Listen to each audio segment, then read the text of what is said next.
Hey guys, welcome back to another video of Poke King. My name is Tushar and welcome back to my channel. Today we are starting a brand new series of Pokemon What If. In this alternate universe where the whole scenario happens quite similar to the world of Pokemon. And what is a world of Pokemon? This is the world of Pokemon, a world where amazing creatures live with humans. Some are small, some are huge, and some are fucking scary. And some are super, super, super vicious. People call them trainer and catch Pokemon and battle with them. Today, a new journey is about to begin of our hero, and his name is Ash Ketchum. In his bedroom, a messy room, a way too fucking messy room for a kid. Posters of Pokemons are everywhere. Some stuffed toys of Pokemons are here and there, and our hero, Ash Ketchum, is currently drooling on his pillow, just like me, when I don't really want to wake up on the morning. Meet Ash Ketchum. This bastard is only 10 years old, and today is his greatest day of his life. Fuck. He will get his first and the very first Pokemon. The alarm clock aside the bed rings as he smashes it with his hand. He yawns, then jumps up out of bed in panic. He starts shouting around like, "Oh no, I'm late. I was supposed to get my first Pokemon already." He runs around in the house, pulling on his clothes, some wrong, tripping over his backpack, slamming his head on the door frame, but he was still rushing toward his goal. So he kept running on the road of Pallet Town toward the lab of Professor Oak, where he will get his first Pokemon. He just hoped that he would get any of them, if even Charmander, Bulbasaur, or Squirtle. He kept shouting out loud, any will do. Just let me one. Professor Oak's lab. Outside Oak's lab, kids are living proudly with the Pokeball. Gary, this grandson of Professor Oak, was waiting for our hero Ash Ketchum to fuck him up, holding his Pokemon and showing it to Ash, who had just rushed out of his house and currently is panting on his knee the Pokeball he had just gotten. Well, Ashy boy, late as always it seems. No Pokemon for you, ha! Hearing this, Grady drive away in a car with his cheerleading squad chanting his name, and as fucked up by the whole situation, glare him with absolute absurdness. And then, like telling to the heavens, I will show you, Gary. I'll show everyone. But currently, I'm naked. Professor Oak, please, I need a Pokemon. Anything, I don't care. If it's weak, I just need a partner to start my journey. So, this was the scenario in which our Asketchum will get his first Pokemon. Professor Oak looked quite worried. The usual Pokemons of starters are all gone.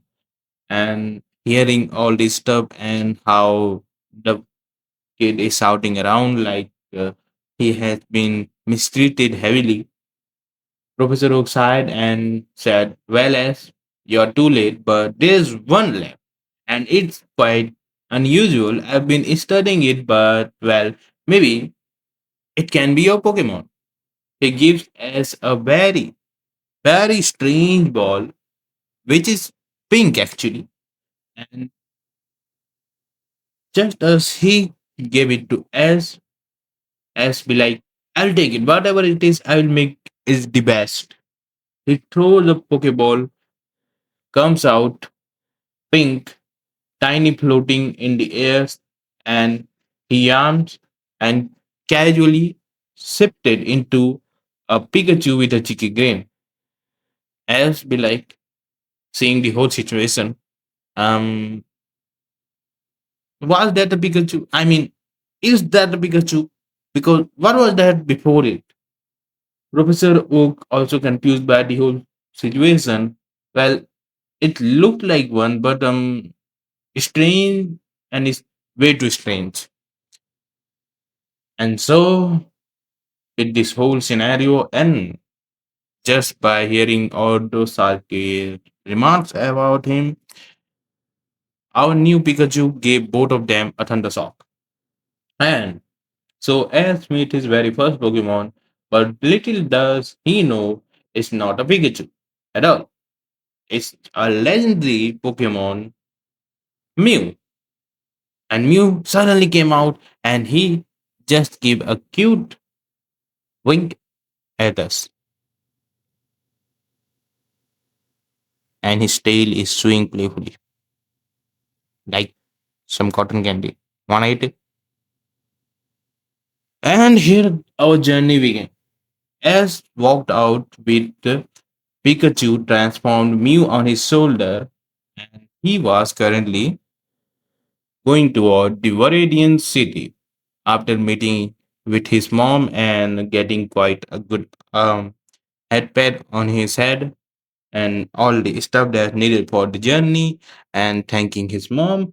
They both decided it's time for start the journey of Pokemon. And after walking for some hours, they met a girl who was fishing on that lake. She had a bicycle and she was leaning on the bicycle and she had a fishing rod on her hand and she was trying to catch a Pokemon fish or something similar to that. And she had orange hair on her head. And obviously, we all know Ash is quite attracted to redheads, just like me. So he goes and talk about them like, well, here goes nothing. And hey, are you trying to catch a Pokemon? Misty said, yeah, obviously. What do you think I'm doing here?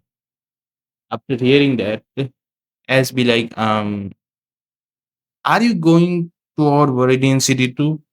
Then Misty said, yeah. So they both decided that they would go to Viridian City together. Misty with his bike went and Ash just walked with her the whole journey to the Viridian Forest. When suddenly a Pokemon appeared there, it was the Sparrow. And Misty said, watch where you're going with that rookie. And suddenly, hearing that, Mew, or we can call it Pikachu here, she blow a raspberry at Misty, then transform into Misty for a second and waved mockingly. And this Misty was way too short, like a short chibi version of Misty. Misty be like, what did that Pikachu just as laughed nervously? Nothing at all. Mew giggled at that. They had arrived at the Viridian Forest just before the Viridian city. So here comes our greatest and most persistent team, the Team Rocket. Well, they are currently in smoke and glitters of their own, doing their best. Motto is obviously needed for the series.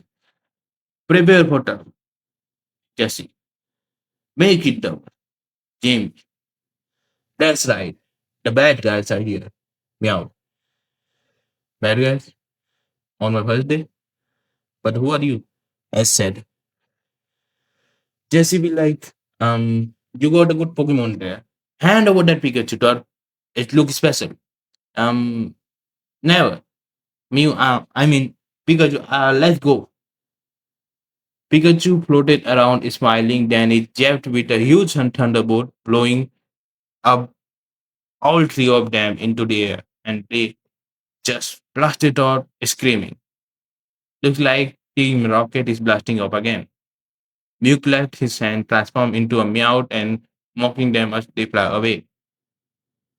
On the quiet night, the next day will take quite a while to get them to the Viridian city, so they are camping out night here. As set up a camp, Misty shows up angry about her broken bike because of the thunderbolt that also destroy her bike. You destroyed my bike with that weird Pikachu lightning. You're gonna pay me for back. Maybe I will give you that. So Mew imitated as saying the same thing in his same voice, then burst out laughing. Misty stared confused. And because of Mew transformed into a chibi version of Ash, this was way too funny. Ash doesn't know it yet, but Mew by his side, his journey will be full of chaos, fun, and some awesome and incredible battle. This is the start of something amazing. As Misty Mew walk down the road, the sand has started his own day of work.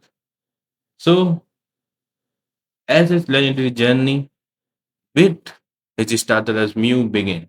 And if you are new on this series, don't forget to like, turn on the bell icon. I'll meet you in the second episode of this series. Until then, thanks for watching.